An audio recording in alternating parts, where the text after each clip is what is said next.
মোহাম্মদ দল করে আমার ছেলের নাম বিগত শহীদ সাবিল করি ক্লাস 7 এ পড়তো ইংরেজি।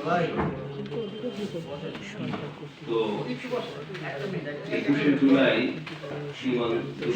বিমান বাহিনীর বিমান দুর্ঘটনায় আমার ছেলে ওইখানে শহীদ হয়। এই ঘটনাটি আপনারা সবাই জানেন। তো আমরা এর আগে আরো 2টা প্রেস ব্রিফিং করছি, আপনারা সবাই জানেন সাংবাদিক ভাইরা।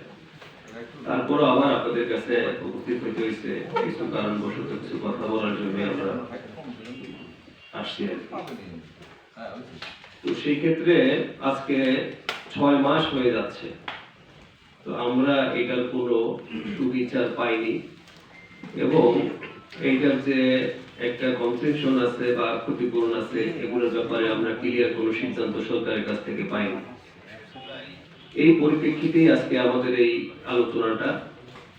তো আমরা সন্তানও হারাইছি এবং এটার বিচারের দাবিতে আমরা সমস্ত সরকারি বিভিন্ন মন্ত্রণালয় আছে এদের পিছনে আমরা দৌড়াচ্ছি, আসলে কাউকে এর সঠিক আমরা প্রতিকার পাচ্ছি না।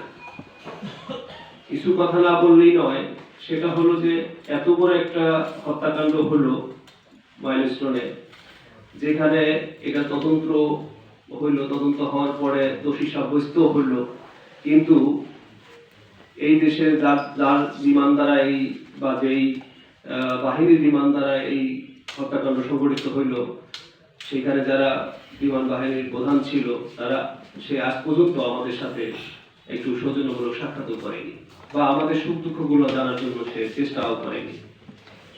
তো আমার কথা হল যে এই ধরনের একটা কর্মকাণ্ড হলে আমরা যেহেতু মুসলমান, মানব তাগিদ তো মানুষের পাশে এসে দাঁড়ায়, তো সে তো আমাদের সুরক্ষার জন্যই তো তাদের এই বাহিনী, কিন্তু সেই বাহিনীর প্রধান তার উপর তো দায়িত্বটা পড়ে যেভাবেই হোক।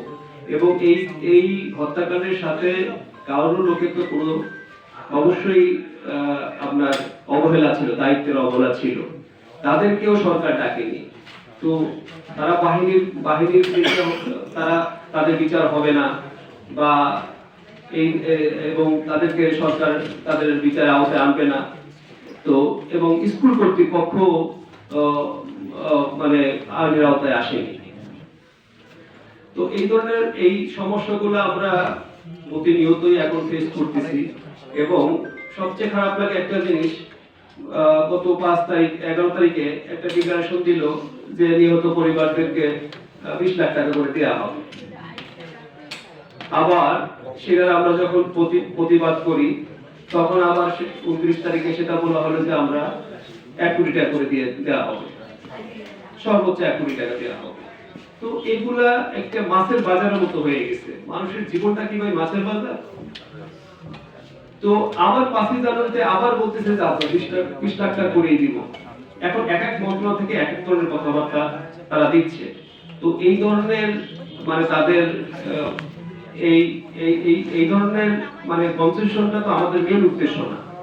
আমাদের মেন উদ্দেশ্য হলো যে বিচারটা, সবাইকে বিচারে আওতায় আনতে হবে। যাদের একটা ঘটনা ঘটছে সেখানে এতগুলো প্রাণ গেল, সেখানে কারো দায়বদ্ধতা নাই তা তো হইতে পারে না।